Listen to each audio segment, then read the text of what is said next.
حضرت اللہ خطیب اللہ حضرت علامہ مولانا مقصود احمد صاحب قبلہ و دیگر علماء کرام معززین محفل، السلام علیکم ورحمۃ اللہ تعالی وبرکاتہ۔ وعلیکم السلام ورحمۃ اللہ وبرکاتہ۔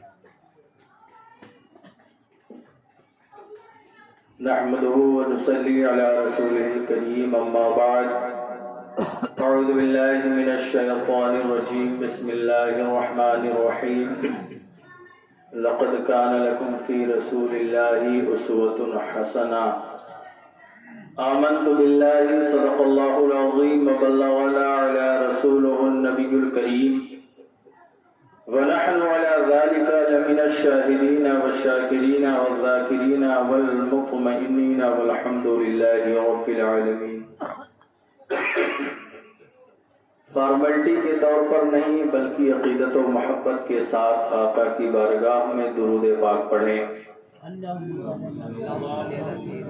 اللہ علیہ وسلم، نحن عباد محمد صلی اللہ علیہ وسلم، صلاۃ و سلام علیک یا رسول اللہ یا حبیب اللہ صلی اللہ تعالی وسلم۔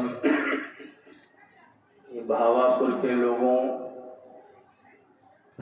اپنی قسمت پہ جتنا ناز کرو اتنا کم ہے کہ آپ کے درمیان میں ایک ایسا عالم دین ہے جو الحمدللہ محتاج تعارف نہیں ہے۔ ایک دور تھا جگدیش پور کے قرب و جوار میں مولانا مقصود صاحب کی خطاب سننے کے لیے لوگ بے قرار اور بے چین رہتے تھے اور شاندار خطاب کرتے الحمدللہ، لیکن بھاواپور میں 14 سال انہوں نے آپ کے حوالے کیا ہے۔ اس سے پتہ چلتا ہے کہ کتنی محنت لگی ہوگی آپ لوگوں کو یہاں تک پہنچانے۔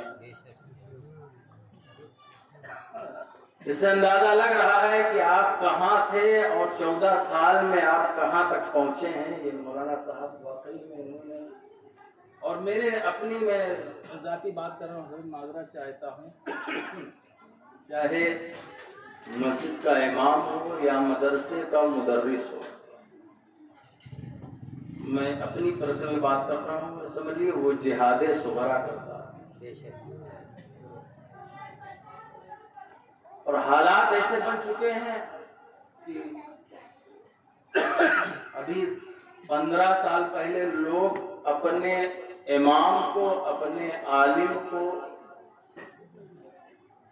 اپنا لوگ رہبر سمجھتے تھے، لیکن اس کے بعد حالات ایسے بگڑے ہیں کہ لوگ عالم دین کو رہبر نہیں، انہیں دینی پرجا کی نگاہوں سے دیکھتے۔ یہ سچائی ہے۔ بات کڑوی لگے یا اچھی لگے، کہوں گا ضرور، جب تک ہم اور آپ علماء کرام کو اپنا رہبر سمجھتے تھے کامیاب۔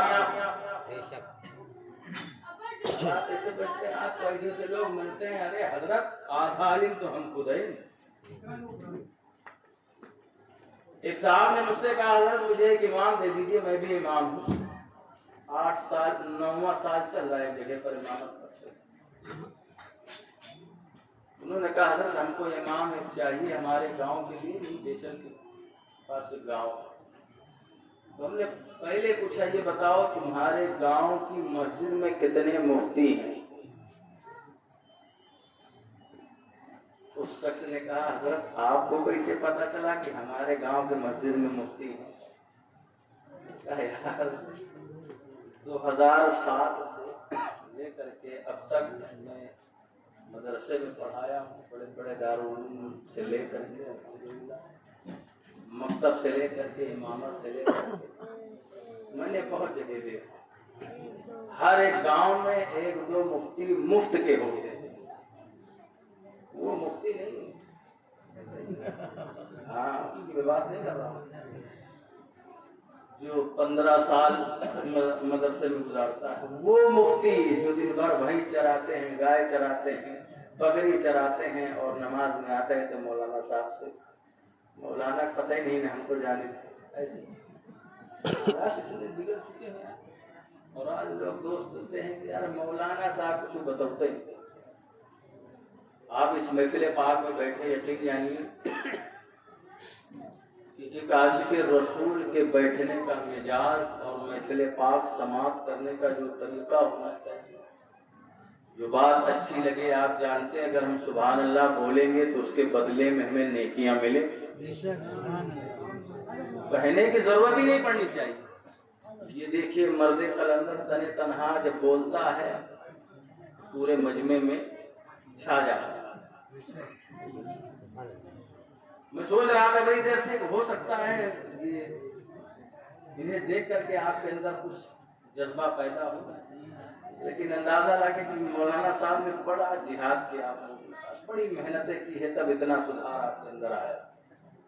تو یہ جو ایسی محفلیں سجائی جاتی ہیں یہ حضور صلی اللہ تعالیٰ علیہ وسلم کے دور کے مدرسے، چبوترا ہوتا تھا صحابہ صفا کا، میرے آقا اس پر بیٹھ کر کے لوگوں کو درس دیا کرتے تھے۔ اب یہ اگر ہمارے یہ بزرگ کتاب لے کر کے بستہ لے کر کے مدرسہ جائیں گے کچھ سیکھنے پڑھنے کے لیے، تو لوگ کہاں گے بورائے کے ملنے کہا۔ تو یہ جو جگہ ہوتی ہے یہ سمجھے سیکھنے کی جگہ ہے کہ نہیں؟ 99 اتنے % ایسے لوگ ہوں گے جو اگر وہ ناپاک ہو جائے تو انہیں غسل کرنے کا طریقہ نہیں۔ لوگ 20 سال سے 50 سال سے نماز پڑھ رہے ہیں، انہیں پتہ ہی نہیں ہے کہ اگر ہماری رکعت چھوٹ جائے کب ہمیں تحیات پڑھنا ہے، کتنی رکعت پہ اٹھنا بیٹھنا ہے۔ ایسے ایسے لوگ ملتے ہیں کہ حضرت ہم تو 30 سال سے پڑھی تھے لیکن ہم کا پتہ ہی نہیں رہتا۔ یار جو ایسی محفلیں ملتی یہاں سے یہ سب سیکھنے کو ملتا ہے۔